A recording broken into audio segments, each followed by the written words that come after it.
대전 온천 관광의 구심점입니다. 1994년 유성이 온천 관광특구로 지정된 뒤 전국적인 명소가 됐지만 지속적인 온천 여행객 감소와 코로나 사태 등으로 경영난을 겪어왔습니다. 결국 오는 31일 100년 넘는 역사에 마침표를 찍게 됐습니다. 저희가 초등학교 때부터 좀 다녔던 것 같아요. 그 추억이 참 사라진다는 게, 역사 속으로 사라진다는 게 좀 아쉽고요. 호텔이 문을 닫으면서 직원 60여 명도 일자리를 잃게 된 것으로 알려졌습니다. 대전 유성 지역 주변 상권에도 직격탄이 될 것으로 보입니다. 주변의 리베라, 아드리아 호텔이 이미 폐업한 상황에서 유성 호텔까지 문을 닫으면 안 그래도 줄어든 유동 인구가 더 적어지기 때문입니다. 안 오지. 호텔 문 닫는데 뭐로 와. 대중탕이 있어. 뭐가 있어. 호텔 측이 공식적인 인터뷰를 거부한 가운데 대전 유성구는 해당 부지에 오는 2028년까지 24층 규모의 새로운 관광호텔과 주상복합 아파트 등이 들어설 거라고 전했습니다. MBC 뉴스 고병관입니다. 코로나19와 경기 부진을 대출로 버텨온 자영업자들이 한계에 이르면서 이들이 갚지 못하는 대출 규모가 1년 새 50% 불어난 것으로 나타났습니다. 신용평가기관 나이스평가정보가 국회 기획재정위원회 소속 양영숙 더불어민주당 의원에게 제출한 개인사업자 가계기업대출 현황 자료에 따르면 작년 12월 말 현재 약 335만 8,500명의 개인사업자는 모두 1,109조 6천여억 원의 금융기관 대출을 안고 있었습니다. 1년 전에 비해 대출자는 8만 4천여 명, 대출 잔액은 27조 400억 원 더 늘어난 규모입니다.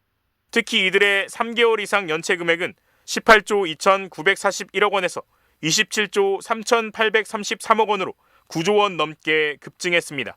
보통 석 달 이상 연체가 된 대출은 금융권의 회수가 어려운 대출로 분류됩니다. 평균 연체율도 1.69%에서 2.47%로 약 0.8%포인트 뛰었습니다. 3개 이상의 금융기관에서 빚을 내 추가 대출이 사실상 불가능한 자영업 다중채무자의 상황도 지난 1년간 더 나빠졌습니다. 전체 다중채무 자영업자는 현재 173만여 명으로 전체 개인사업 대출자 가운데 51.5%, 즉 절반이 넘습니다. 다중채무 개인사업자의 연체율은 29세 이하가 6.59%로 최고였고 30대가 3.90%로 두 번째였습니다. 영업 규모나 자산 등의 측면에서 아직 자리를 잡지 못한 20, 30대 젊은 자영업자들이 대출 원금과 이자 상환에 큰 어려움을 겪고 있는 것으로 추정됩니다. 당분간 고물가와 고금리가 이어질 전망이어서 한계 상황에 내몰린 자영업자들, 그중에서도 20, 30대 젊은 자영업자들의 고통이 더욱 커질 것으로 보입니다. 부산대학교 앞 상권은 서면, 남포동과 함께 부산 3대 대표 상권으로 명성이 높았는데요. 하지만 최근에는 상가 4곳 중 한 곳이 비는 역대 최악의 침체기를 겪고 있습니다. 여기에 임대료 문제까지 겹치면서 지역 상인들의 고통이 가중되고 있지만 관할 지초지자체는 이렇다 할 대책이 없는 실정입니다. 이승엽 기자가 현장 취재했습니다. 금정구 부산대학교 앞. 건물 곳곳은 임대 현수막으로 뒤덮여 있습니다. 대형 휴대폰 판매 매장은 텅 비었고 폐업한 옷가게 입구에는 폐자재와 쓰레기만 쌓여 있습니다. 훨씬 많아졌죠. 빈 가게가. 다니는 사람들도 많았고 일반인들도. 옷과 액세서리 상점이 몰려있던 골목길은 아예 통째로 비워졌습니다. 건물 한 채가 모두 공실인 곳도 있습니다. 과거 부산대 상권의 핵심이었던 보세거리입니다.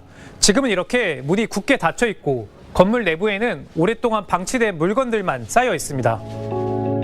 2017년 7.8%였던 공실률은 지난해 말 27%, 상점 4곳 중 한 곳은 문을 닫았습니다. 부산 지역 상권 20